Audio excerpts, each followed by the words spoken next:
And just let me know when I can let them in. Is now good? Yeah, now it's good. Okay.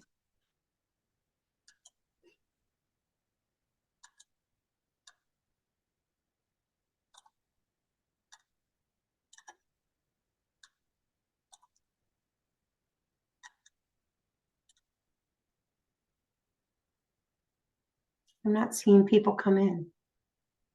Let's see. Is that me? Here, they're coming. I see they all say joining now. Okay, cool. Hello, everybody. Welcome, welcome. So many friendly faces. Yay, my peeps. Thanks for coming. Hi, Letitia. Hey, Joy. Thank you. Hi, Amy. Just love the romper room effect that happens. Terry Durr, I haven't seen you in a Celia, you're showing our age when you say romper room. The young I people in the room know, probably I don't know. know You what that were is. barely romper room though, were you, Oh Trace? no, I've sat in front of that TV and waited for her to call my name every day. And She you can never know did. she never said Celia. She didn't say Never, Tracy either. ever. I have a bone to pick with her yet about it. Yes. Hi, Deb. Yay.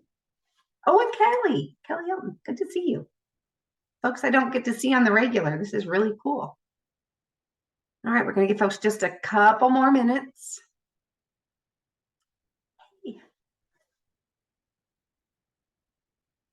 And this is so fun. All right, because I am who I am, and those of you that know me know who I am.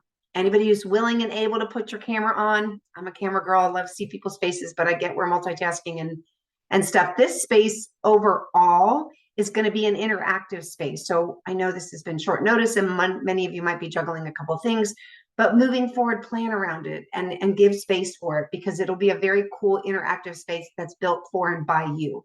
But I get that this round we might not be able to do that. But for those of you that can, please, there'll be mics off eventually, and we will go into breakouts and all kinds of fun things. So, all right.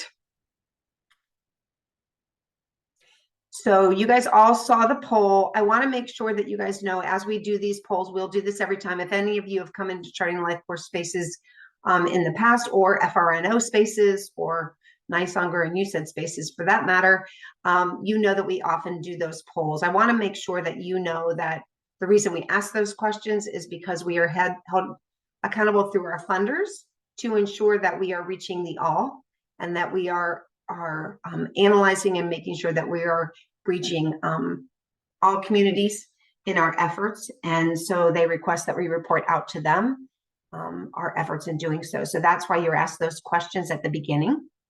As you get settled in here, as we get started, I'm going to go ahead and ask you if I can get my mouse to work. I'm going to ask you to go ahead and put your type in the chat where you're from, your school district, your county, your region, the organization that you're with, so folks can see who's in the room. Because again, this space is built for you. We're excited to be here. We'll begin to facilitate it in the beginning, but sooner or later, this is going to be a you space, and you guys need to know each other and know what your resources are. Because right now, first thing you can do is put into your community corner of the star all the folks that are in this room. And the relationship part of the star, when you start connecting and intertwining your work and your philosophies and everything else. So just kind of take a minute to let us know who you are, where you're from. And if you want to tell us what your title is, so we can know what group you work with or whatever feels comfortable. Hi, Lindsay. So, and I'm going to thank you all again for coming, and especially some of you that made the decision in this afternoon to come. And I just really appreciate that. And I hope what we do here keeps you coming back. All right.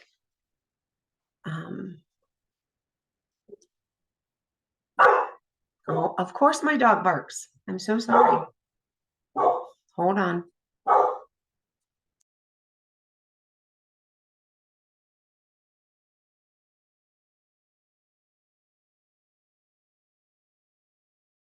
Sorry about that. I hope that won't get too disruptive. I apologize. Okay.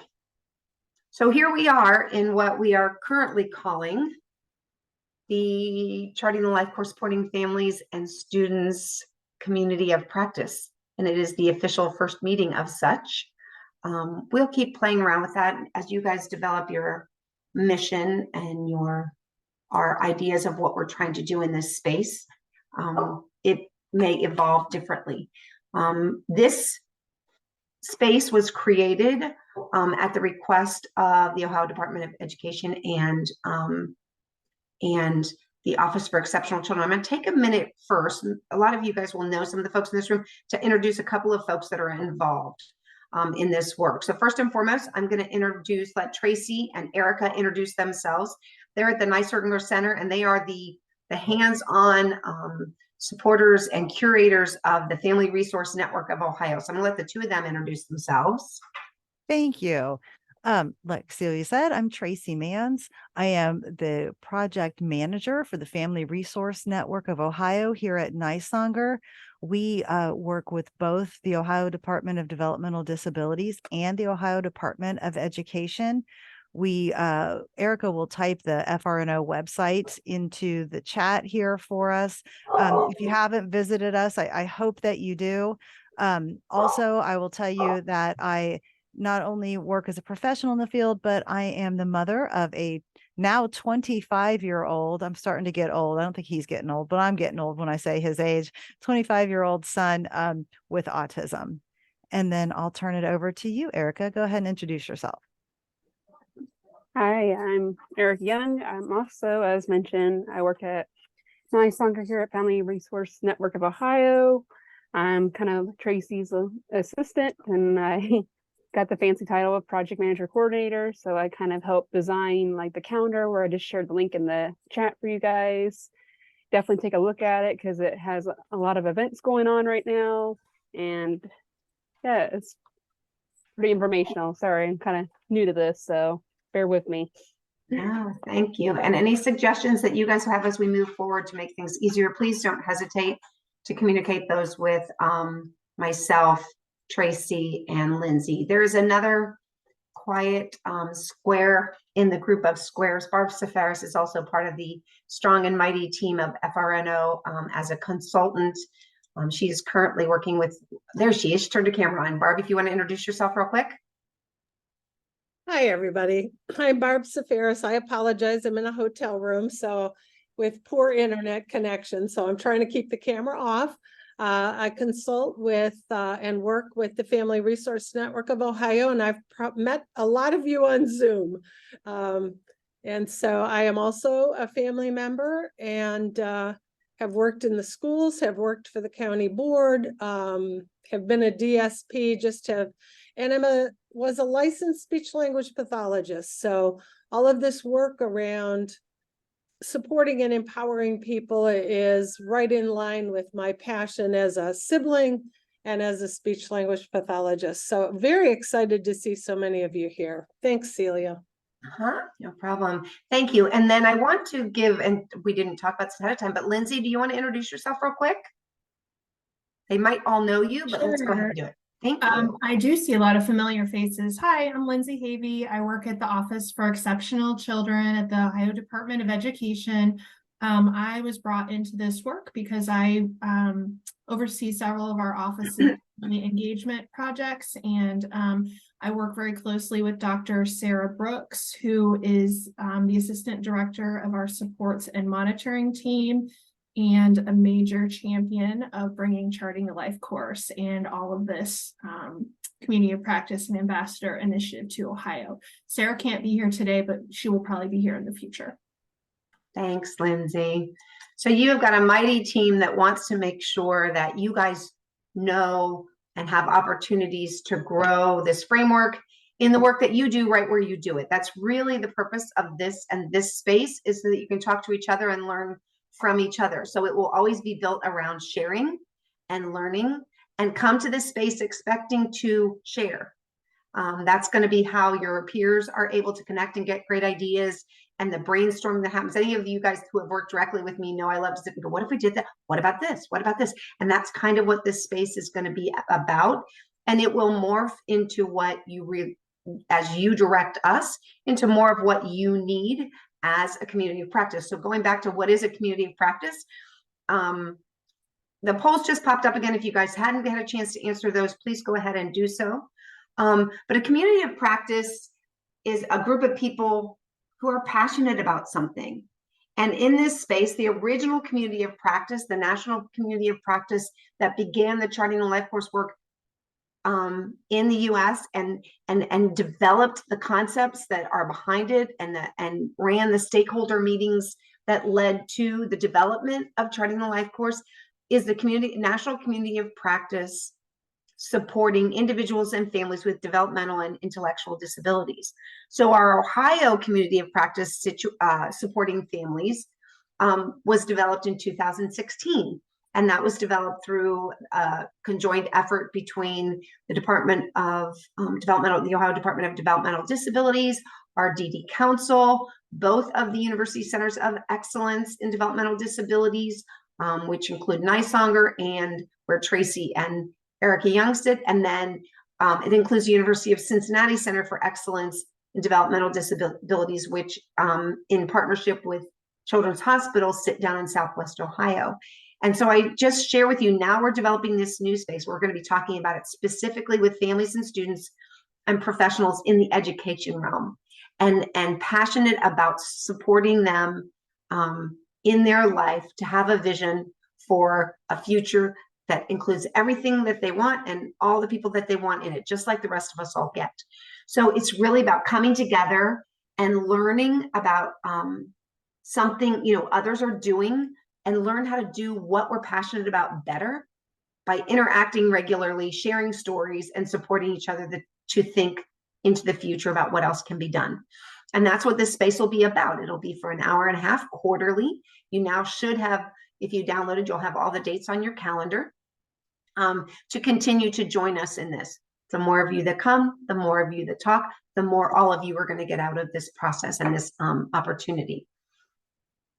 So today, we're going to start with a brief overview of the Charting the Life Course principles. I do this briefly. There are going to be possibly some of you who, and Tracy, did we have on the poll, I apologize, how familiar they are?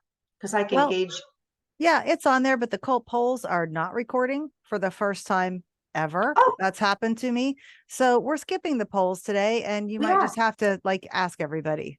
So why don't you guys all, I want to get a sense of depth because I see familiar faces. We're going to review the principles. Some of you are ambassadors, some of you are not, some of you have very little exposure, some of you have a lot. And so real quickly, just kind of rate yourself on a scale from 1 to 4, where you feel like you sit with usage of Charting the Life Course, 4 being somebody that is using the tools, trying it out here in places. And maybe multiple tools, and 1 would be someone who has used very few.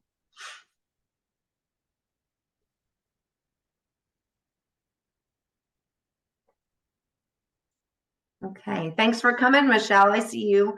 So we've got a lot of 2 to 3s is kind of what looks to be my eye. I don't know, Tracy, as you're looking, but kind of leaning into that 3 range.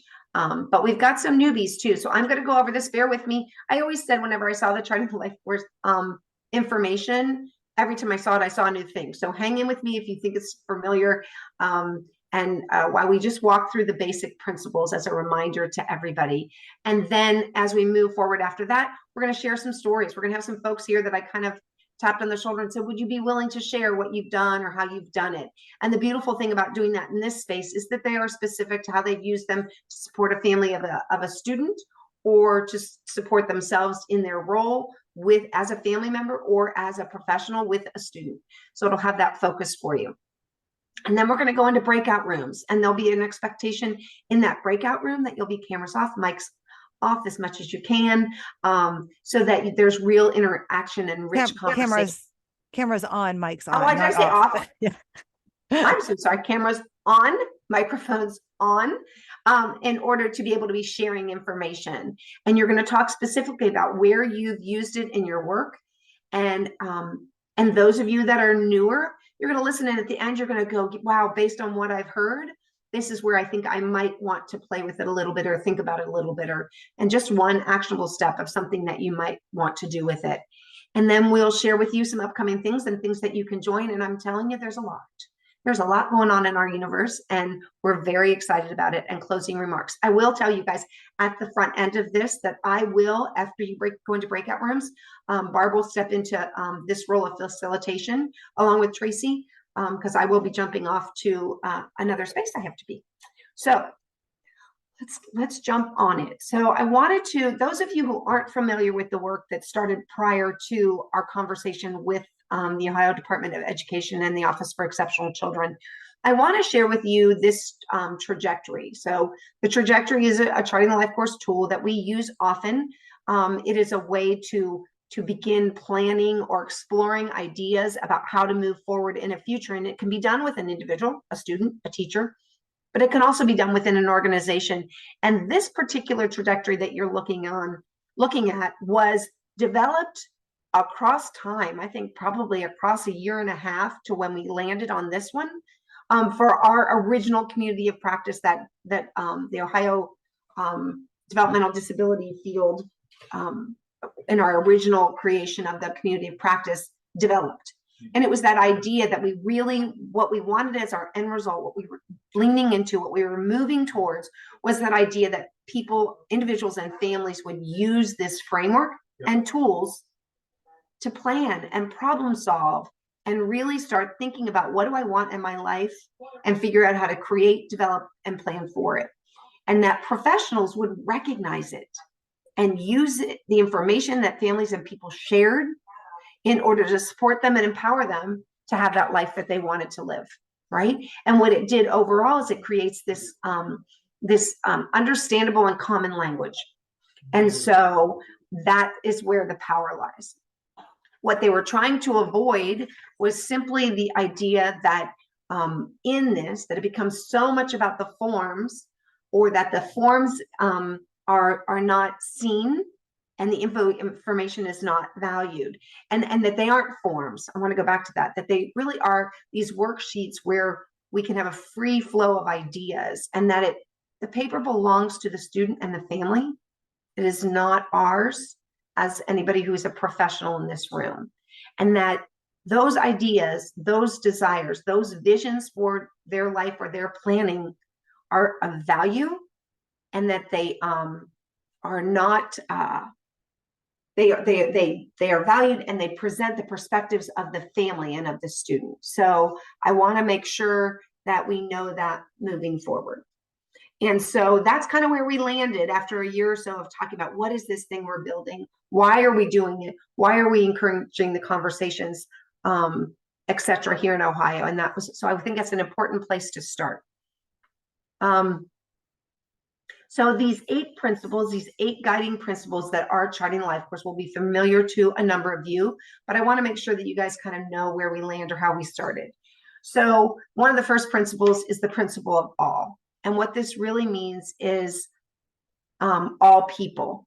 And what we recognize is, when we talk about people in the spaces of Charting the Life course, we aren't saying specifically only people with disability. Those of you that have gotten to utilize the tools, play with the tools, think about these principles, you are often will come up with, and we hear over and over again, more typical spaces, more spaces where people aren't necessarily a person with a disability that can use this thinking, this process, and these tools.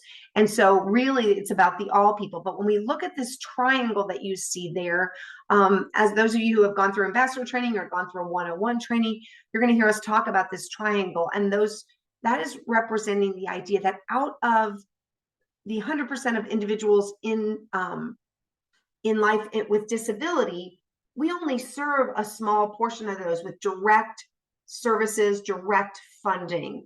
And so across the US, it's 25%. And 75% of those people are living life without services. And when we build a service system, we want to make sure we're serving the 100%, not just the 25%. We're building whatever we build for 100%, not just for that 25%. And in Ohio, if any of you have gone to my IEP trainings or other conversations I've had around education, the education service system is not much different in its triangle. And I always liken it, in addition to the triangle of who you serve, is also that triangle of intervention, that we know that it's the top portion of the triangle that are getting direct IEP intent services, but there's the bottom part that every child in the district can access, and that middle part where we are, that tier 2 part, where we're serving those with supports, but maybe not necessarily services. So that triangle of intervention is another example of that idea of how we're reaching the all and supporting those needs. The second point is family systems and cycles. And in brief, this really means that we are focusing on not only on the individual with the disability, but we are looking at that person within the context of their family. Because, and I think teachers and educators know this almost better than anyone, in the sense that we are always looking at what's happening in that core family group that impacts how a student is able to move forward, what they're able to access. We build things into school supports that are specifically for families, whether a student has a disability or not. And we capture those spaces really well within education. And it's become quite a load to bear for teachers and districts and classrooms, and recognizing that aligns directly with our belief system within Charting Life Course, that we recognize that families are at the crux of what supports a student, and we need to stay connected to that in our work. Life stages and trajectory is just that idea that we are looking at this across the lifespan. Some of the folks that I've asked to come to this room today and or were coming and I asked to speak are going to talk about that space of it's never too early to start talking about that vision for a good life. And a vision for a good life in kindergarten is going to be different than a vision for a good life at 12th grade or into adulthood, but we still need to have that practice of looking forward into the future. And so looking across the lifespan and recognizing the things that we're doing now in the earlier years are building up to what we're going to even have choices of doing into our future. And we got to keep an eye on that. And that is really another really important principle of Charting the Life Course. The life domains and outcomes, that idea that we do this across life, and that we do it in lots of different facets of life. So those, we can start with that domain of daily life and employment, that idea of what am I going to do all day? And there's the domain of community living, talking about, you know, where do I want to do it? What do I need to do to live in the spaces that I live in and access the things that I want to access in that space? Also looking at safety and security, but keeping a balance of safety and security and learning and dignity of risk and all those things. But security also means financial security. There's healthy living, which we've become very aware of in the last 3 years, and really skilled at beginning to have a conversation and looking at how integrated that is into everything. We've watched how healthy living impacts employment. We've watched how healthy living impacts how we socialize in that social and spiritual domain. So we understand and we can know that these are all interrelated. The 3 buckets of support. And this was the place that really changed my view and really gave me a tool to work with right out of the gate when I was first exposed to this in a new job at Children's Hospital. And that's those 3 buckets of support, that families and students can get support from 3 spaces: peer-to-peer support, knowledge and navigation, and goods and services. And I think this was such a beautiful thing to think about. If we're considering what goods or services I might need as a student, in the meantime, there are other supports while we determine and look at that and revisit it and visit it. You know, how do I connect with other students that have similar experience? How do I connect parents with other families that have similar experiences and help them help each other? How do we make sure they have all the information they need and know how to access or find information through that navigation piece? And then also what supports or services do I need to get through the day, right?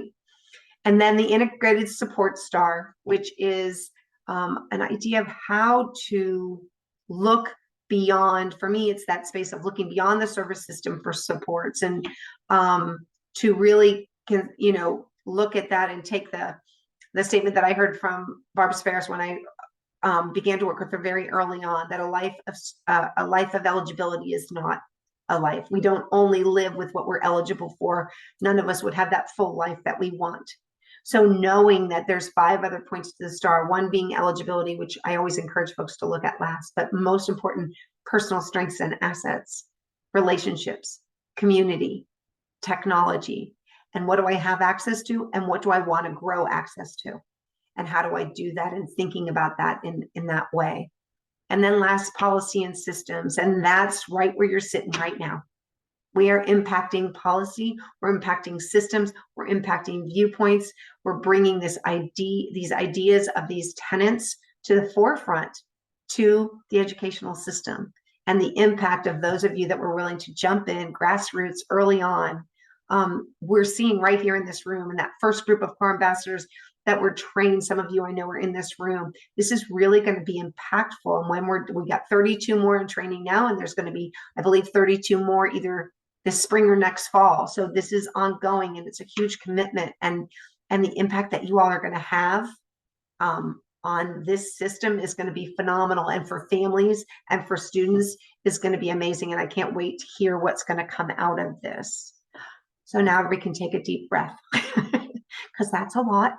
And but I wanted to make sure that we kind of created this shared space of information and knowledge. Those of you that are hearing some of this for the very first time, please know, go back to Erica's link that she placed in the chat for Family Resource Network of Ohio, and go there. There's videos that you can watch in your own time. As she said, she's getting that calendar's getting to be such an amazing tool where you can tap into anything and everything that you might be interested in terms of opportunities to learn more and things to share with the folks that you support, with the families that you support, is going to be there on that calendar, and it will be growing. And I'm sure it will grow from folks contacting Barb, myself, or Tracy and going, I'd like to bring you to this particular space, or I'd like to see us do this particular training and opportunity.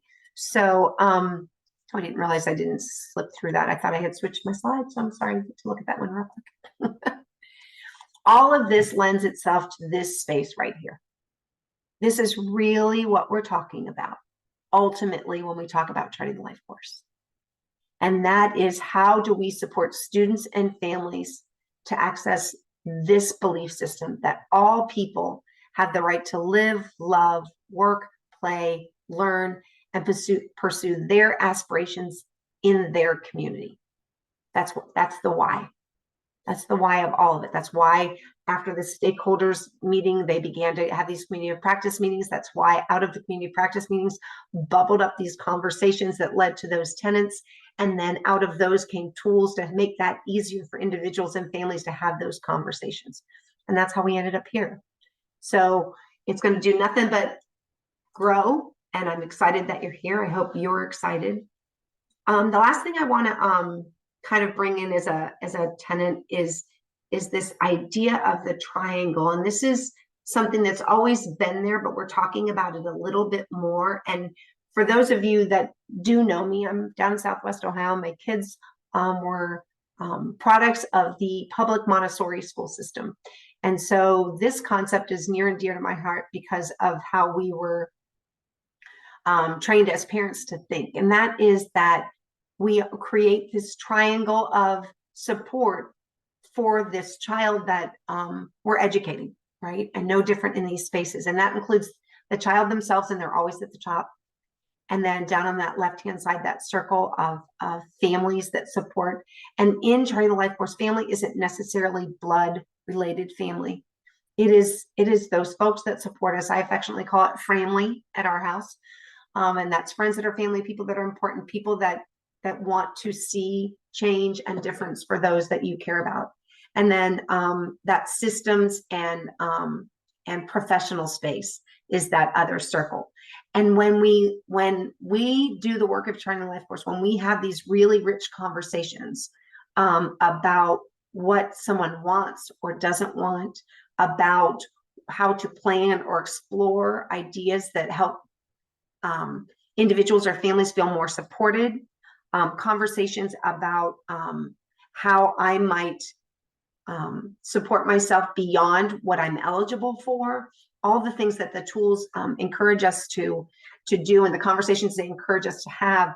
When this happens, we know that families feel more supported, they feel more capacity. You're going to see more self-determination out of individuals with disability and more interdependence. That idea that I am connected to others and that we all get through life together. We talk a lot about independence in school, but that interdependence piece is super important. And then just being more productive and included and have a sense of belonging. That's all going to come in for those students when we do this work. Families are going to find more ways to maximize their capacity. Everybody at this point, each of you and each of your families feel spread a little thin these days. And our families that you're supporting through education are no different. But when we are at capacity, and when we feel like we are capable, we are better nurturers. We are better at meeting the needs of our family members, including our students. And when a student's needs are met, there's nobody who knows more than the folks in this room that everybody's job is just a tad bit easier. And so, and we're all a little bit more successful with the vision that we have for that student. And then lastly, those professionals. And I say lastly, not because we consider you last. In every moment of charting the life course, you have a trajectory alongside your student's trajectory, alongside that family. So that idea that they too will feel at capacity to provide that person-centered vision for education for the student, and be able to support them and their family to ensure or to reach those goals of their good life. So, so that basically was your very quick, in a nutshell, idea about how we ended up here and why charting the life course is so important. I want to stop here, and I'm going to stop sharing for just a second. And quickly, did that work? Did I stop sharing? Yes? Okay. Hold on. I got to make you bigger. Sorry. I want to just really quickly, there's some folks in this room that were very kind to be willing to share how they've utilized tools and the tenets and the ideas of charting the life course, and have been doing it for a little while. And so I think Dee Marks is here. I see her. Joy is here. Jenna, who's at Ocala, and Elizabeth, I think, is also here. I hadn't thought about order. So what I really want you to do is just, share a story where you saw impact and change of outcomes or reaching desired outcomes for an educator, for a family, or for a student. And if somebody knows they want to go first, unmute. Otherwise, I'll just call the first one I see.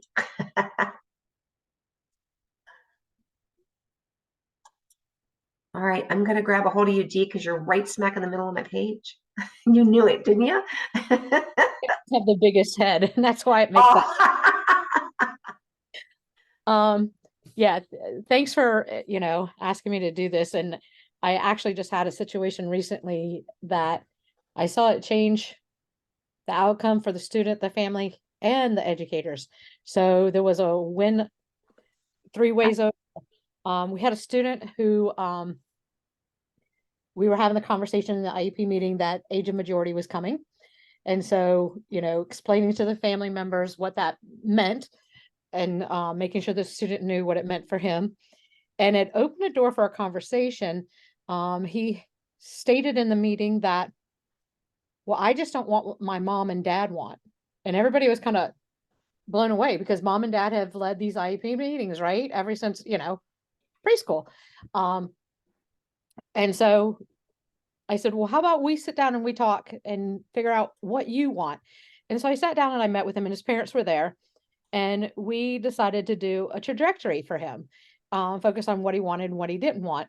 And it turned out that his parents had a plan, like, for his life. And his plan was he was going to exit school. He was going to do the post-secondary through the school. Then he was going to exit. He was going to go full-time to a day hab. He was going to live with the parents forever and ever. The parents were never going to die, that kind of scenario. And this is not what this young man wanted. This young man, I mean, he was very, very adamant that for his vision, he wanted to work part-time. He wanted to go to a day hab part-time where his friend went. Not just any day hab, but where his friend went. He wanted to live independently and he wanted to have roommates.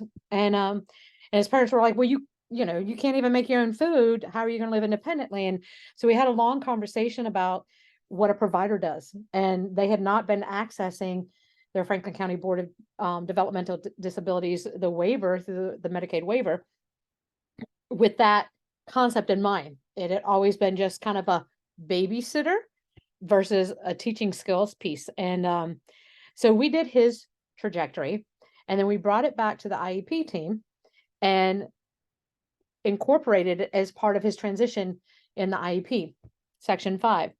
And it changed the whole outlook. It changed the way the schools were focusing on it, because now we needed to definitely work on independent living skills. Even though that was always a priority, it became a super priority. It changed the outcome of what his post-secondary was going to look like. It was about developing the skills he needed to navigate his community. Instead of just living at home, we had to take a look at what his community would be, right? Because it's probably going to be different than mom and dad's. We had to take a look at the opportunities for employment and focus more on his social skills for sure, because we know that that can be a big hindrance for youth with disabilities, and really focus on that vocational training. And what was really cool about it is when we shifted the gear, this kid just lit up and was like super excited about the goals and the transition activities that were in his IEP. But more importantly, after a couple of months after we did this, because we did this past spring, I met with the parents and we rewrote a new trajectory for their lives, because their trajectory originally was that they were going to be caregivers for the rest of their life. They had made no other plans for their life. And so we were able to create a new trajectory for their life that within, a few years, this was the expectation. Within 5 years, this was the expectation. They were actually going to be able to retire and perhaps travel because their son would be taken care of elsewhere. And so that was just a really cool experience that I had never had the opportunity to have before. And I just thought that'd be fun to share. That's very cool. Thank you so much, Dee. And keep us posted. I want to hear more. I want to hear what they're doing next. So very good. Thank you so much.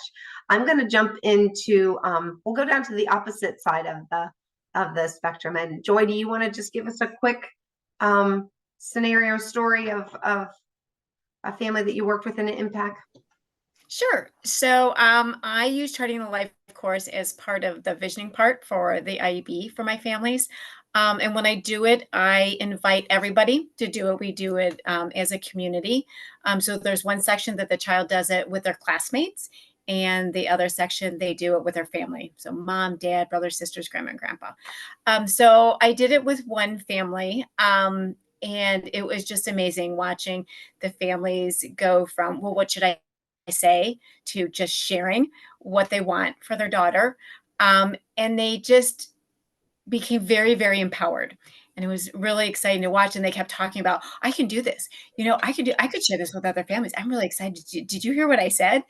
And it was such a powerful opportunity to watch a family go from whatever the teacher says, this is what I'm going to do, to this is what I think is right for my child, and letting their child also have an opportunity to talk. And it's very interesting because this family has recently moved to another state. And I got several phone calls. Oh my gosh, what do I do? What do I do? They're not accepting the IEP. They're not listening to me. And I said, just stop. Go back to your trajectory. What are your dreams? What is the good life for your daughter? And they kind of just took a deep breath and they were like, I got this. I'm going to use this and I'm going to take it to my new team and I'm going to take it to my new district and say, this is the good life for my child. I don't want them going to this separate school that you want. I want them at their home school with their sister, and they're fighting hard. But it's just neat to have that opportunity to watch them go through that transformation, and their daughter as well. Wow. I love that they took it into another state. I want to hear what that team did when they saw that. And and were able to kind of have that experience, having maybe not seen it before. Maybe it was a state where they knew exactly what it was. I don't know. So let's go with Jenna next, real quick. We're okay on time, so yeah. Oh, and just real quick before you jump in, Jenna, just so people know, Joy has preschool, right? Preschool, kindergarten. Yeah. Whoops, wait a minute. Because she has And little. preschool. Say it one more Yes, time. they're preschoolers. Preschoolers, yeah. Okay. Preschool? Yeah.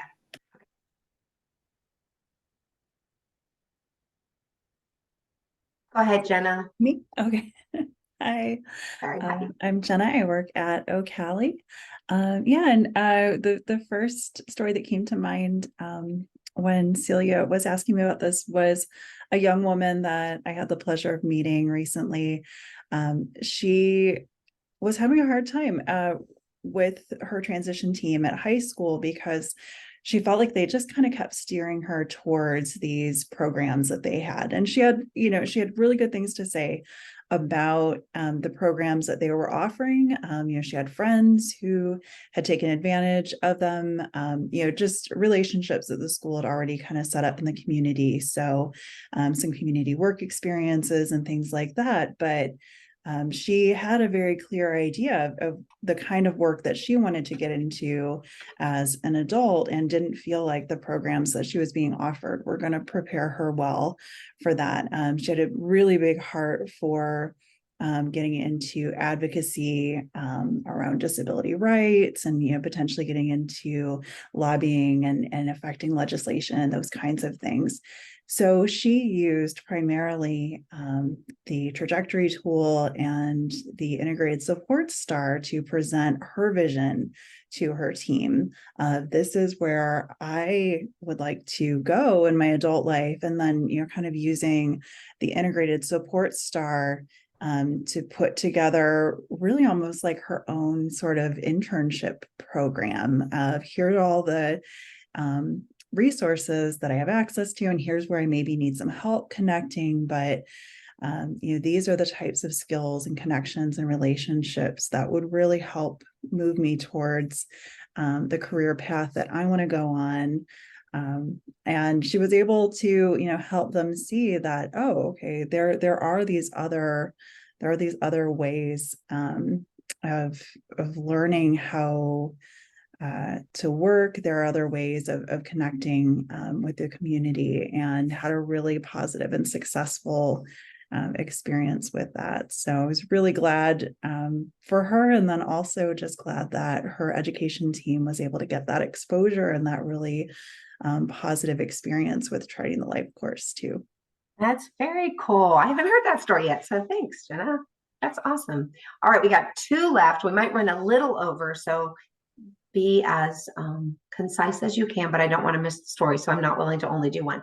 So next, I'm going to go ahead with Meredith Mendoza, and knowing that Elizabeth Wheatmarsh is going to come right behind you. So go ahead, Meredith. And Meredith is doing a parent perspective in how she utilized it. Go ahead. Thank you so much. So I am Charting the Life Course Ambassador, and I work for the Ohio Department of Developmental Disabilities. I am also a mom to 2 young adults living on the autism spectrum. My daughter is the one that I like to focus on with the success of Charting the Life Course. She just left high school in May.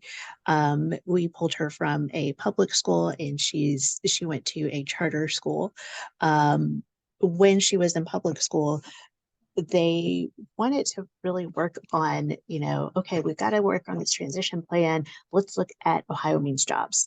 And it was so overwhelming for her. She was like, I can't. It went from tears and anxiety, like full on panic attacks during meetings when they would say, so what do you want to do after you graduate?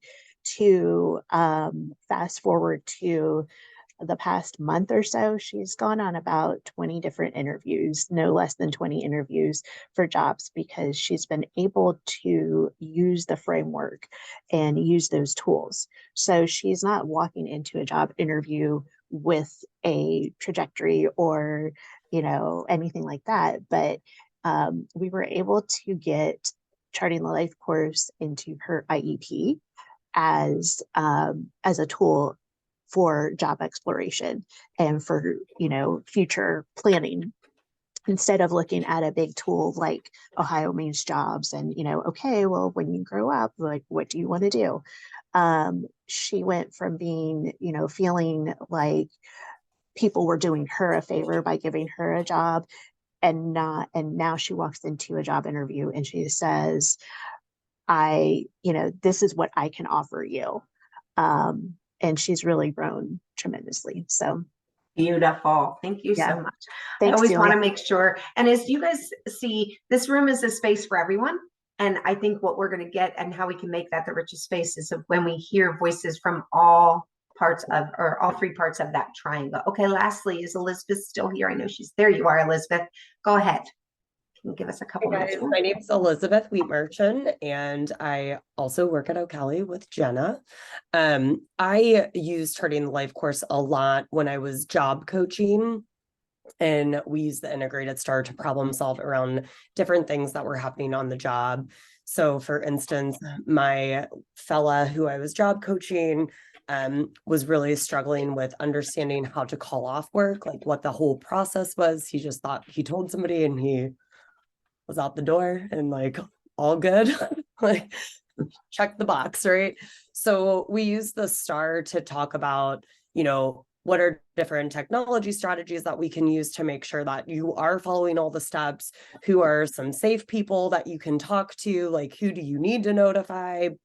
And it just really helped him understand. And he just took a picture of it on his phone so that when he was needing to call off work, he could reference it.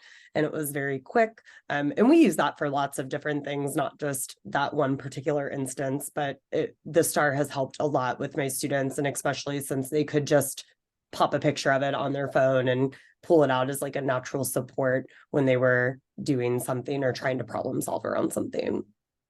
What a great idea. I love that. And I have to say out loud that I don't know about the rest of you, but each of us kind of have a favorite tool. And I always love hearing STAR stories because it's just not the one I necessarily lean into right away, but it's such a natural way to identify where you can get additional help and feel more capable. So thanks, Elizabeth. All right. So now we get to you've kind of seen the stories that were presented, and do not get intimidated by the fact that they sound much more far along in the process. I'm trying to move my mouse and get it to actually go to my slides. There we go. Because stories are stories, and stories have a beginning and a middle and an end. And a story can be the first 5 paragraphs in chapter 1. So nobody has not enough to share. Nobody doesn't have a story that's complete enough to share. But what we're going to do is go into the breakout rooms. And I think originally, I'm looking at our numbers, Tracy. I think we originally said 4 in each breakout room. Was that right? So We can Eric, do whatever you want. I'm going to do it. Okay. I'll do it for you. Okay, Tell you're me going to how do it? many. Okay, so I think we'll have 5 groups of 4. I think it's important to recognize that we want to know what happens in these rooms. We want to hear it back. So someone's got to be the recorder. I'm going to say, let's just say whoever's last name starts with the, unless if someone doesn't volunteer to do it, the person whose last name is earliest in the alphabet out of the 4 of you. I will request that they be a recorder because we've got a limited amount of time, and that each person has to have an opportunity to share 3 to 4 minutes. You guys will have a total of a little less than, originally we were going to be at 20 minutes.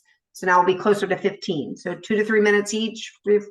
I'm not great at math on the fly. I think that's about right. Identify yourselves, tell them who you are, and be brief, but then talk about any or all of these questions as you see fit with your time allotted. Where have you used the principles? And so it doesn't mean where did you do a tool, it's those bigger concepts. Where did you think about the 3 buckets? Where did you think about a student in domains? Maybe those kinds of things. In your role, supporting a student or a family in school, have you used a tool or multiple tools? How did you come to the conclusion to try that tool, or why? And then the third one, include the impact or the outcome. Where are we now, right? It doesn't have to be a big finish, but where are we now? How did it move the needle? So, and what we'll do is once you get in there, I know that Tracy and Erica know how to share the questions to the group or the slide to the group again, right? You know how to do that, right? Okay. I don't remember how, but I'm going to ask that you do that.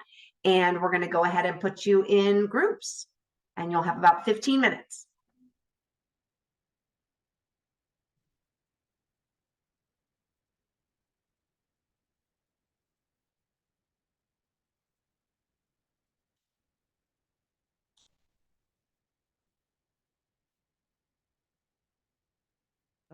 You're gonna do share screen, Celia. At the bottom where those little boxes are, where it bottom. says I have video. mine. Oh, you can do it, Barb. Thank I you. can do it. Yeah. Awesome. Thank you. Yeah, because then I won't have to jump off again. Yeah. Carissa, are you going to jump into? There we go. And hi, Michelle. I'm so sorry. I pressed the wrong button and That's okay. I got booted out of my meet. Can you send me back to the? I can't send you back to that room. Yes. It's good to see you, Michelle. Thanks for coming. I'm gonna pop you into one room and then right back out and into another one. Okay, because it doesn't let me send you directly. It's dumb. So just hang tight with me. Okay, Michelle? Thank you. Thanks. You bet. And did I stop sharing my screen? You undid it, right? Barb's got it. Okay, but I'm no longer sharing mine, correct? No, no. Okay. Okay. All right. You guys feel good? Very nicely done. Yep. Yes. Great stories. Good. Yep. Good stories. Yeah. And really, Tracy knows as well as anybody else, we were trying to get folks and wait to see who was coming. And I just said, share a story. So there was no preemptive. And I think it was nice because all those folks have been in the room and know how to. Yeah, when you said Jenna, I thought you were talking about Jenna W. But you know, it was really great to hear Jenna, come in with her story. So that was great. Thank you, Barb, for doing that. God bless you, Barb. You don't even have good internet connection and you're just like doing it all. Thank you. I appreciate all of you. Thank you so much. I'm sorry that I have to leave. Thank you. Thank you for making me not look like I'm undoing things. And I'm going to go ahead and leave and jump into my next meeting. Okay. Thanks. Thanks so much. Let me know how it ends. Okay. Thanks. Bye. Bye. How are you, Barb? Good. Where are you? I am in Canton. I am attending the Project STIR training. Oh, that's right. I didn't realize you'd already be there. So I was thinking it was Friday for some reason. Yeah, no, because you have your mic on, Erica. No, sorry. That's okay. It's today. They started at 1 tomorrow and Thursday. And they've got people from, lots of different counties, which is nice. Yeah. But I've heard from several county boards, you know, they came up to me and they're like, oh, one of the counties was like, oh, I see you on Zoom. And I'm like, who are you? Yeah, right. But 2 county boards had told me that, you know, and we don't even know this, that their transition specialists are going into the high schools and doing segments with the students on charting the life course and how to plan. They are? Yes, because they've attended the training. Wow. And, I just said, wow, that's so cool. I'm shocked. Yeah. One of them, I said, I'm actually coming to your ESC on Friday. And he goes, oh my gosh, if you can, you know, tell them to get in touch with me too, because he works with 2 self-advocates who are going into the high schools. Amazing. And they are, the one self-advocate is a Project STIR trainer. The other one was Ashtabula County, and she said, you know, I haven't heard anything from Ashtabula like in forever. I know they attend though, because they do show up. Yeah. And she said, I'm working with our transition specialist goes into the high school. So she said, I think I'm going to take the advocates into the junior high. And I said, she said, what grades do you think? So here's me, 14 to 22. I don't know what grades those are. Yeah. So yeah. I thought that was very, you know, we are so closed that if we don't know it, we don't think it's happening. Well, yeah, I don't know how to get past that, you know? Well, I think we have to start asking the question, do we know? Do we know? Yeah, Do you're we right. know? How can we find out? So, you know, Ashtabula is not a big county. It's a lot of farmland, a lot of wineries. Yes. And Richland is Mansfield, Ohio. So, Right. you know, and they're not in all the schools. They're, you know, they're developing their relationships. And I'm like, this is great because Yeah. So anyway, I was very, very, very impressed. Me too. Very impressed. And Stark County, which is where Canton is, Stark Right. Board is sponsoring this Project Stir. And I know the superintendent, and when I walked in, he, you know, saw me, and I went over to him, and he goes, you know, we had a hard time getting people to come. And he goes, so next year we're going to target the 18 to 22-year-olds in the public schools. Really? And I said, all right. Okay. Yeah. So he goes, we're working with Project Stir. That's our plan for next year, is we'll target the high schools. Okay. So there's a lot going on. And Kara came over and, you know, I said, you know, let's pull the star out. They don't need to do the star. It's too hard. Great. I said, but let's make sure they do the vision tool. They've got to be able to talk at their ISPs and know what they're talking about. So Sure. that was Yeah. I think that you're really wise about not doing the star in this instance. It's just not the place for it. Yeah. it takes too much conversation and staff don't get it. And they don't. You're right. You're right. And I finished Ross County Self-Advocates today. Okay. And I did, the 2 staff attended, and Yep. I reviewed a lot of the tools, and I said, how do you see yourself using these tools in your advocacy work? And they were pretty good about the 1 page and the trajectory and the vision. Yeah. I introduced the star, and I said, I'm not going to have you do this, but I'm going to take you through this in your planning as an advocacy team. Mm-hmm. And had them do the star related to how can you do your job better. You know, they just started. So, Right. and then they were able to do the star, and the staff were jumping in.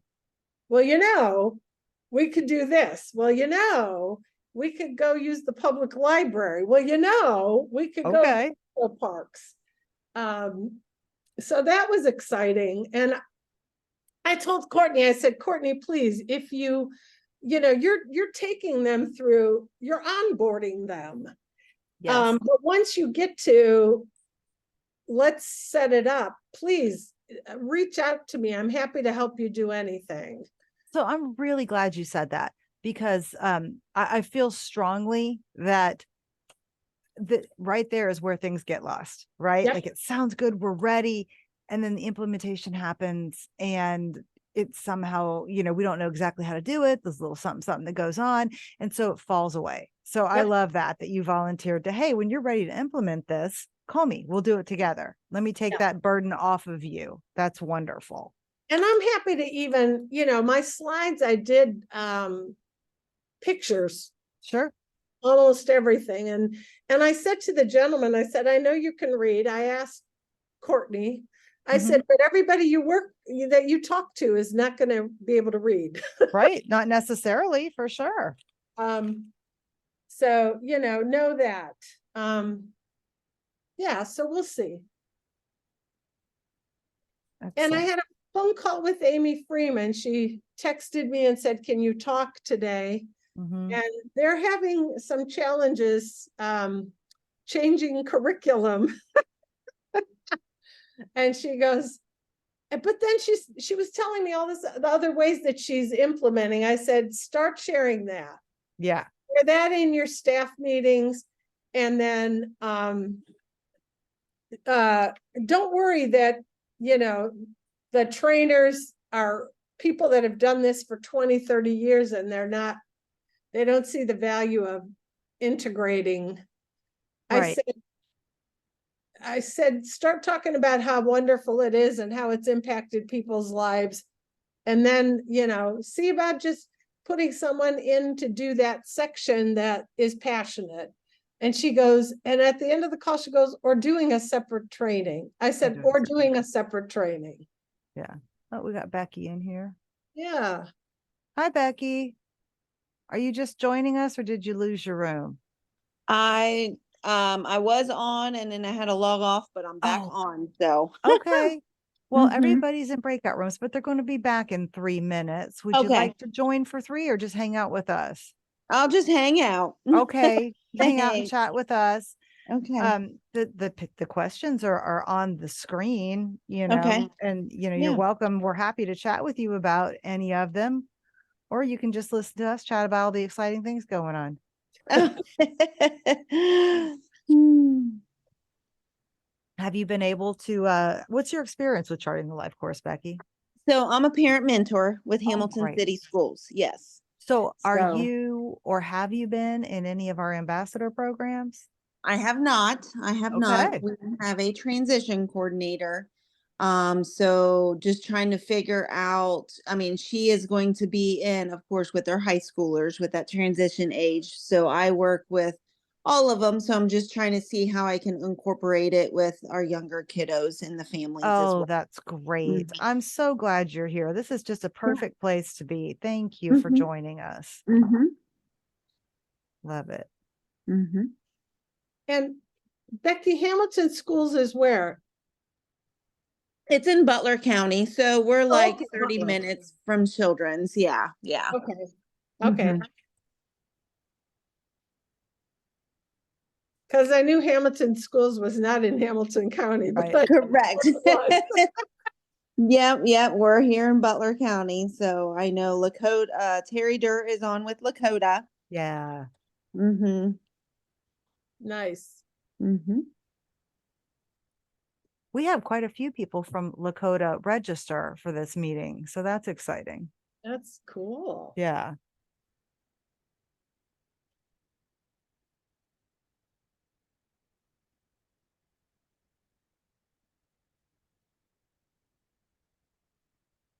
Well, I guess the internet is better in this hotel than I thought. It is, thank goodness.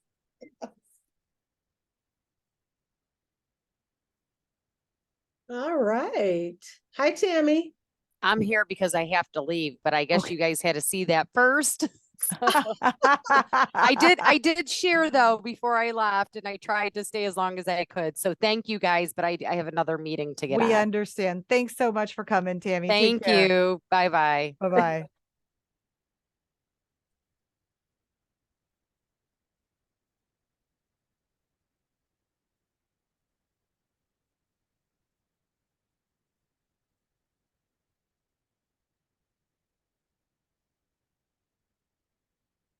What do they have? Another minute or so? 52 seconds before I send it. So yes. Oh, okay. Okay. And there were 4 groups or 5? 5. Okay, thank you.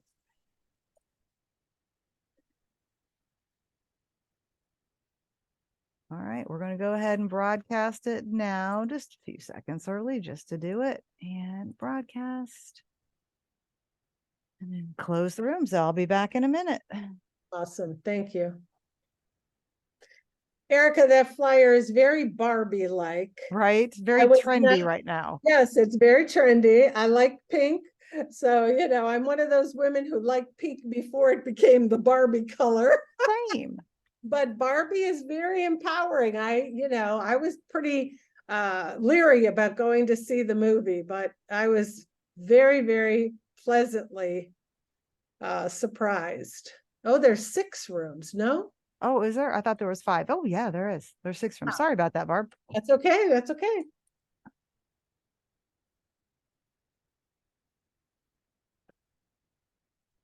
Hello, people are coming back. Hi, Joy. Thanks for sharing. That was awesome. You got some people thinking. Hi, Barb. Yeah, it's nice. So nice to see you again. It's really neat to see how like it just all picks up again this year. And I had 3 students move to different states, and just I think they're rocking other people's worlds in 3 different states now. So it's really Love it. neat to see it happening. Good. They need to be rocked. Oops, did I say that? Okay, people are coming back. So what I'd like to ask everybody, we had 6 breakouts. If you are reporting for your breakout room, could you just type your name in chat so I know who to call on? It just makes it easier for me. Thank you, thank you. Okay. Okay, so Brandy. Deb. Okay, so the questions are on the screen. I'm glad that you had time to share with each other. It's so powerful when we hear what people are doing. So not only thank you to the people who shared their story with the whole group, but also for sharing your stories in the breakout rooms. We learn from practical experiences. And so I'm glad you had the opportunity. And now we'd like to hear what you heard in your breakout room. So what did people say they did? How were they using the principles or tools in charting the life course? And what was the impact or the outcome? So Brandy, you're first, and then Deb and Diana. Okay. So on the using, 2 of our group members had already presented at the beginning of their experiences. And then I had talked about how I did it with my own child, and what he was expecting versus what I was thinking were very different. So that was a great learning in itself. Some of the key things that I wrote down of like, have you used the tool? Why? There were a few things that I really kind of latched onto that I heard others say was like, it's not more work, it's just a different tool to bring to the table. And it's a tool to drive conversation. And then it's a great tool for students with disabilities and family engagement. Exposure to shared community, consider trajectory of kids with STAG. And then it's a standard form, but implementing it is so different. It's a journey for each different family and process. And then there was someone that had talked about how they started using something back in the 90s, max visioning, I think is what I wrote, that is part of it, but it was so powerful because they started with the families and then were able to transition to the kids as they got older. And then she told this very story of a kindergartner and what they wanted and how they learned that. One thing that was surprising though was in our group was someone said that they weren't really support the school to bring this tool in. So that was something. Brandy, say that last one again. Somebody said something about the school and support. It didn't, you were garbled. Oh, sorry. Someone said that they were not getting, that the school district was not supportive of using this tool or becoming an ambassador, and that they were struggling with that. Ah, okay. Okay.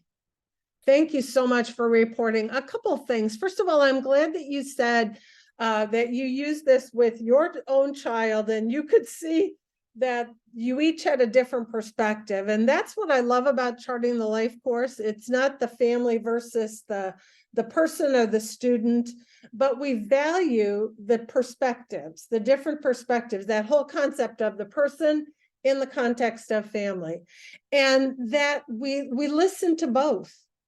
And at the age of majority, you know, even though you may have procedures in place, what I always would tell people is You can have anybody you want at your meeting. You just have to invite them. You just have to tell us you want them there.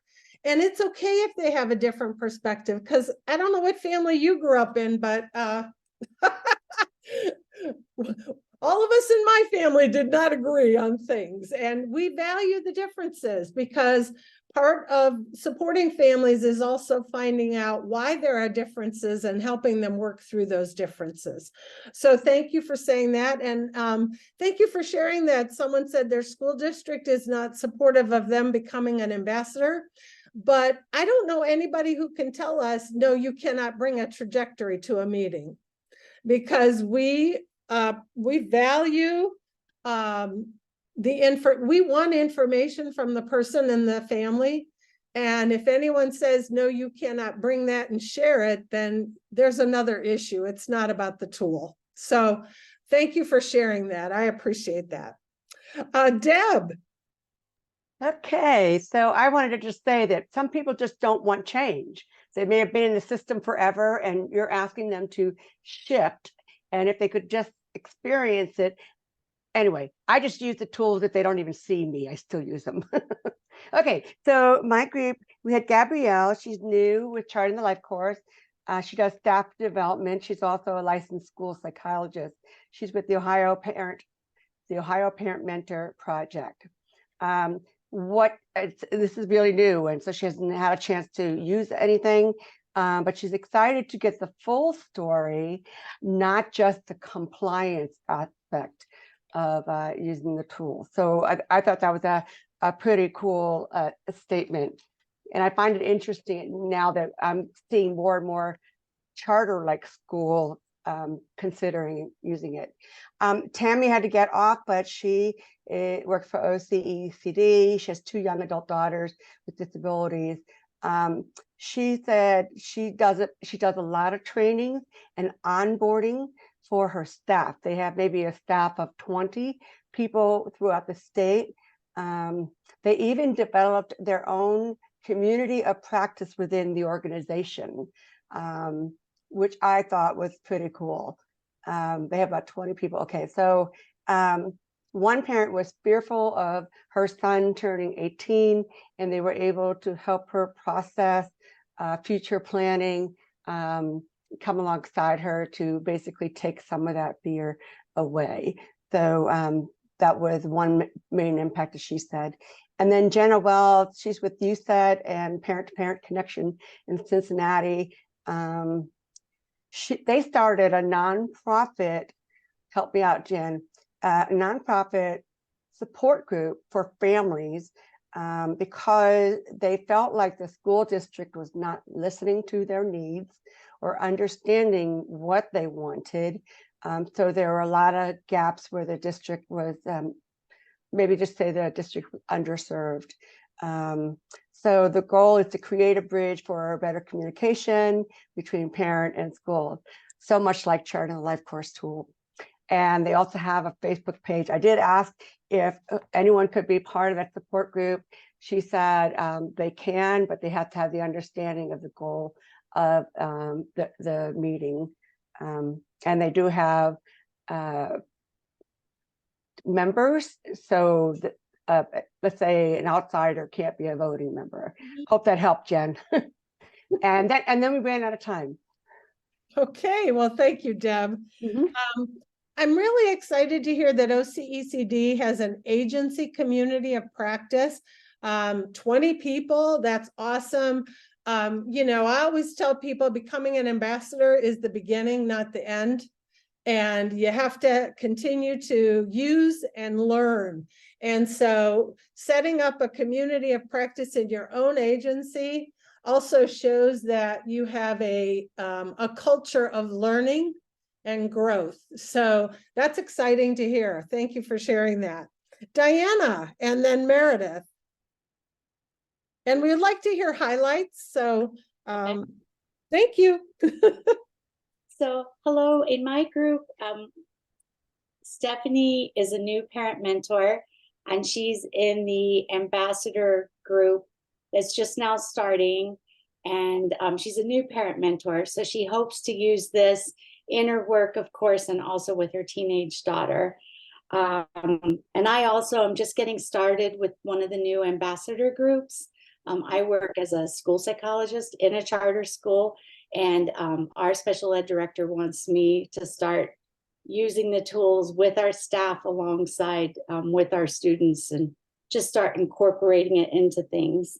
I was introduced by Barb a couple years ago when my husband and I went to the Erie County Board of DD presentation she gave. And our son had turned 18, had graduated high school. And I just want to say from a parent perspective, it would be helpful if we start this earlier, because he was so used to his parents telling him what to do that this has been empowering him to find his voice to tell us what he wants to do. And then Dawn is a parent mentor, and she was in one of the previous ambassador groups. She had a couple of ways of using it that I should share. She had a student last summer that reached out to her for her help because he had gotten kicked out of school and had to go to a different program because he set a fire. And he wanted to come back to the school, and she worked with him using the trajectory. And starting with what he didn't want was he didn't want to go to jail. And one of the things he does want is a girlfriend. So, but he's worked on using that trajectory on the steps he's going to have to take to get back to the school. And it's going well. It's getting there. And then she's also used it with a neighbor who's older and getting out of rehab. And there's a brother that's going to have to help care for this neighbor. And she was able to use the integrated support star with them. Awesome. Oh, Diana, thank you for telling me how we connected before, because I meet so many people that I'm like, oh, I remember that meeting and that meal that we had pizza together. Yes. Carrie was the superintendent was very supportive. Nice to see you again. I love the fact that you're not a teacher, that you are a therapist, a counselor, and that you have been asked to start integrating this in your work. That's awesome. I am so excited to hear about the student who on his trajectory shared what he didn't want, and having worked with young adults and adults who were involved with juvenile and adult justice. Boy, when they can say, I don't want to go back to jail, that can really guide how they proceed. And that can also help the staff remind people, remember you told me you don't want to go back to jail. So I'm so glad that he shared that. That's awesome. And the older neighbor, it's for all people across all abilities and all life stages. So thank you so much. Meredith, and then Beth and Anna. Hey there. So I was in a group with some rock stars, and I'm so excited. So we all kind of talked about how we use the principles more than necessarily a specific tool. And what resonated is the fact that the focus was on what does a person not want. So that helped shift the focus, shift the conversation. Looking at my notes here, the other shift is, okay, now you know what you don't want. How are you going to get there? So that was helpful. One comment that really resonated was, parents want kids to be responsible, but they don't give the kids the responsibility. So this is a way of helping them move forward with that, working with the parents to teach the parents how to allow their children to do things on their own. And in our group, Erin shared that the staff has had a very positive response. Krista mentioned, the positive is helping people know what they do not want. So much like what Diana shared, just, where do we go from here? We know what we don't want, so let's avoid that path. I think that's it from my group. Thank you. Thank you. And so powerful. Asking people, getting that what they don't want can be so tells us just so much about the person and what their vision may be, also how to best support them. So thank you, Meredith. Beth. Hello. So in my group, we had Kelly is an intervention specialist at Capitol High School. And she hasn't started using the tools yet, but she wants to use them with some of her advisory students. In the course of our conversation, what I found really interesting is, you know, Kelly works in an urban high school, and one of the things that she's noticed is a lot of the kids don't make plans for after high school because they don't expect to make it out of high school.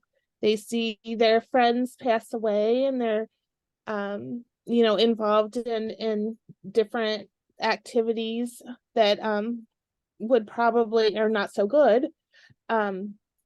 So she is looking forward to maybe using the tools to help them see a future outside of high school. And I thought that was really, really awesome.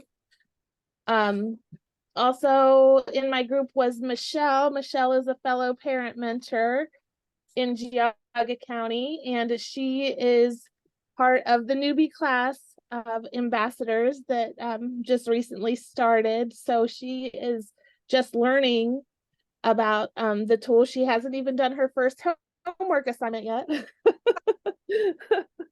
So but I know Michelle. She's part of my region. I know her well. I think that she will really like using the tools. That's what I told her. And I can see her it being something that she really kind of takes off with. So I'm excited for her to learn. And then I myself am a parent mentor as well. I actually use the tools to kind of help problem solve things in my family with my father. I take care of him. Well, he doesn't live with me, but I kind of help care for him. We live in different cities, and he has some medical issues. So we've had to work out, getting community services and things for transportation to, he has therapy, cardiac rehab therapy 3 times a week. So I can't take him that often. So, we've worked out transportation and stuff. We worked out things for medication and to make sure that his diet's good. So that has really helped to sit down with him and look at the services that are available to him and the resources available to him, and how we can, kind of manage that. And as far as using the tools in my work, I did professional development before school started with the intervention specialists in my district, and just kind of introduced them to the tools to let them know that they would be seeing them, especially our transition coordinators. And I am currently in the process of using the trajectory with one of my high school students, and the outcome is to be determined, but I really want to I'm using it to have him focus on what he wants, because he doesn't want to go to school, but he does have goals for himself. Awesome. So if we can kind of lay out what he needs to do and why he needs to go to school, I'm hopeful that maybe having him participate in that will motivate him. Great points, Beth. If you can help people identify and visualize, then you can help guide them, because then they have a purpose. And it's important to them, and therefore they will move towards that. I appreciate you sharing about your father, just again, showing us how these tools and principles are applicable across the lifespan, across abilities. And I really appreciate the comment about helping high school students see a life beyond school. What I love about charting the life course and the vision tool is it really helps people think about those 6 domain areas, which are quality of life areas. They're not skill areas. They're not, this is what I have to be. They're quality of life areas, what we do during the day, where we live, who we hang out with, our faith, our spirituality, our health, and our safety, and helping people. One thing about the vision tool is because it's delineated, it helps people see what to focus on, as opposed to, what do you mean, what am I going to do when I get out of high school? It's such an overwhelming thought, versus being able to narrow into the domain. So thank you for that also. And Anna, last but not least. Oh, I think it's me. Oh, Jenna. Why did I write Jenna? Anna. Oh my, I'm so sorry, Jenna. You're fine. I answered all kinds of names. So yep, we had a great group in my room. So Bob is doing all kinds of great stuff up here in Northeast Ohio. Through his work at Cleveland State, he's sharing Trident Life course with some of his pre-service students who are working towards their intervention specialist licenses. So that was really exciting to hear. Through one of his collaboratives, they're a really big group with diverse membership. Folks from various professional backgrounds, as well as people served in families. They're using the tools and framework. Their theme for the year is supported decision making. So it was awesome to hear about how they're using Trying Life course to support that. Let's see. Oh, and he kind of went on to say that the way that they're using that is that they're Jonathan Martinez is kind of helping with the why of supported decision making, and then Train Life course is really helping them with the how. So that was great to hear. He's also used it in his own life. He's doing some in-services for SST consultants as well. And then Lindsay from ODE, she's excited about the second cohort for ambassador training, and noted that several folks from ODE are included this time around. There wasn't enough room last time, but this time there is. So it'll be really exciting to have ambassadors coming in from that perspective. And she's doing a lot of work around just helping to develop the state vision for Train the Life course, getting the word out, and just really, we all noted in our group that we're, just kind of hearing it more and more, and people are becoming more familiar and enthusiastic with it. And then lastly, my coworker Kelly from Ocali, she works in our multi-system navigation center and coaches youth and families. And she said that she's really enjoyed using the trajectory when she first meets youth and families to help them think about goals, to start conversations, and it helps her to get to know the families. And then she said she likes to use the STAR for transition related problem solving and planning, and that she's had some good experiences with people being able to see just how many options there are that they sometimes might not have thought of or been aware of. And she also knows that her daughter's a senior at BGSU right now, and Kelly's going to share the trajectory with her daughter's class so that they can get to know a little bit more about Trying the Life course. So Awesome. good stuff. Awesome. Thank you. I love hearing how people are using different tools when they first meet with families, because we know the tools help people organize information. And as many families have told me, the power of the paper. Seeing this on paper gives them such paper power and paper courage. So thank you all. What amazing uses and empowerment across systems and across life stages, which is so exciting.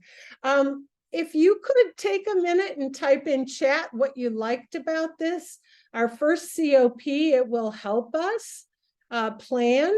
And I see that Bob left. I was going to say also, sharing with pre-service, not just with young families, but also professionals as they enter. You have the dates for the next COP meetings. We have a Lunch with Life course Our Lunch with Life course is just a quick half hour focusing on something. We're going to focus on the quick guides and how you can use them to support you to have conversations, but also empower people and families. On the 28th, there are actually 2 opportunities in the morning from 9 to 10. We're doing a Charting the Life course live on self-determination and informed decision-making. And then from 3 to 4:30, for those of you that have not had an overview, that will be an overview of the principles. And then the parent mentor session on October 11th from 12 to 2.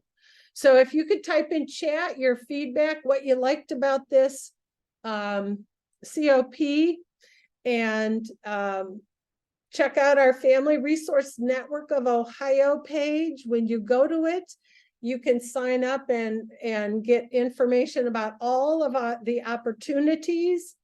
And oh, thank you. The stories, awesome.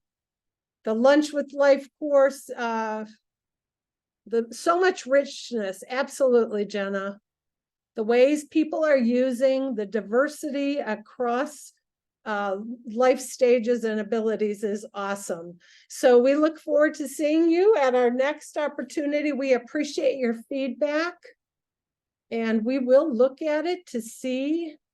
And also, if there's something you want to hear more about, if you could put that in the chat also, so we might know. You know, at the community of practice, we can also include a little bit, a highlight on maybe a specific principle or tool that you would like more information. Awesome, Kelly. I hope you can use it, start using it in your school. That would be awesome. If you also, please feel free to share your stories. Check out our Facebook page. We post stories of actual use and empowerment across Ohio. And check out those stories. Some transition specialists have shared what they're doing with their transition students and students in Project Search. Oh, Erica's putting in information on stuff that's coming up next week. So again, thank you all. Thank you for your generosity of sharing your learning, and thank you all for your appreciation of others and their sharing. So take care, everybody. We'll see you next time. Bye-bye.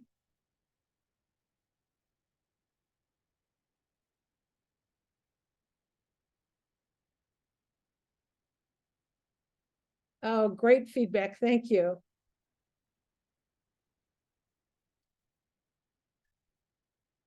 All right. I didn't know. Thank you, Erica, for putting the links in. I wasn't sure if they were going to get a survey to fill out, the feedback survey. I don't know. It should, when they leave, they should have a survey. Oh, okay. Okay. I would have told them that if I knew that. I almost asked you, but Oops. I was so focused on getting uploaded. I was kind of. Yeah. And we were a little over. I was kind of rushing at the end. So, but thank you. If they saw it and they did it. All right. Thank you, Erica. Thank you. Did a good job. Thanks. You take care. Bye-bye. You too. Have a good day. Bye. Bye.